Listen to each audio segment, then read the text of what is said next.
Hello everyone, welcome to my channel Standard Physics Academy. In my channel, I will discuss class 12th NCERT Physics, and the first topic is charge and electric field. So first we will discuss what is charge. Charge is a characteristic of a particle by which it can apply a force either by pulling or by pushing. So the fundamental condition for the charge is that there has to be a particle. If there is no particle, we cannot develop a charge. Charge always carried by a particle. So when an object is charged, it means a quality developed on an object, a characteristic developed on an object by which it can apply force. We observed many times that when we comb dry hair, the comb acquires the property of attracting the small bits of paper.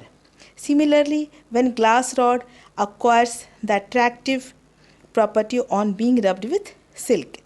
So, the electricity developed on bodies when they are rubbed with each other, this is called frictional electricity.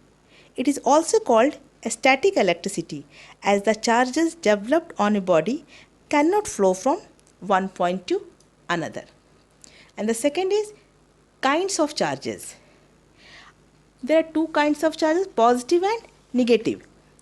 After rubbing, the object gets charged. One is positively charged and other is negatively charged. When a glass rod is rubbed with silk, the glass rod is said to be positively charged and the silk is negatively charged. Similarly, when ebonite rod is rubbed with flannel, ebonite rod becomes negatively charged and the flannel becomes positively charged. So we came to know that after rubbing, the object gets charged. One is positively charged and other is negatively charged. Now let us discuss basic properties of electric charge. The first is additive nature of charges. The total electric charge of a body is equal to the algebraic sum of all the electric charges distributed on the different parts of the body.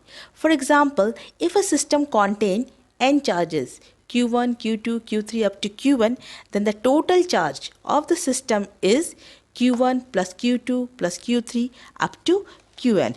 Due to this property, the charge is said to be additive in nature. Second property is quantization of charge.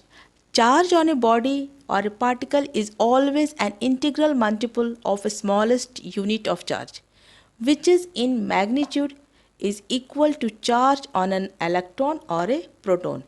Q is equal to plus minus Ne. Electron has a negative charge minus 1.6 into 10 to the power minus 19 coulomb, and proton has a positive charge just opposite of the electron plus 1.6 into 10 to the power minus 19 coulomb. Any charged body will possess a total charge minus E, minus twice E, minus thrice E if negatively charged, and plus E, plus twice E, plus thrice E if positively charged. Third is conservation of charge. Charge can neither be created nor be destroyed. It may get transformed from one part of the system to another, but the net charge will always have a constant value. In nuclear fission of uranium-235 by neutron, we are getting barium, krypton, neutron and energy. What we see that number of proton before fission is exactly equal to the number of proton after fission. Thus the net charge same before and after the nuclear reaction. Also from the electrostatic series, when glass rod rubbed with silk, glass rod become positively charged and silk become negatively charged. The amount of positive charge on glass rod is found to be exactly same as negative charge on silk. So we see that glass rod and silk which had zero net charge before rubbing still possess zero net charge after rubbing. Thus the charge is conserved. And the fourth property is annihilation of matter and pair production. Annihilation of matter. Annihilation is the process when an electron strikes with the positron. Both of them get destroyed and we get lots of energy in the form of gamma rays. In this reaction it is very much clear, electron, positron, and we are getting radiations. And the second is pair production.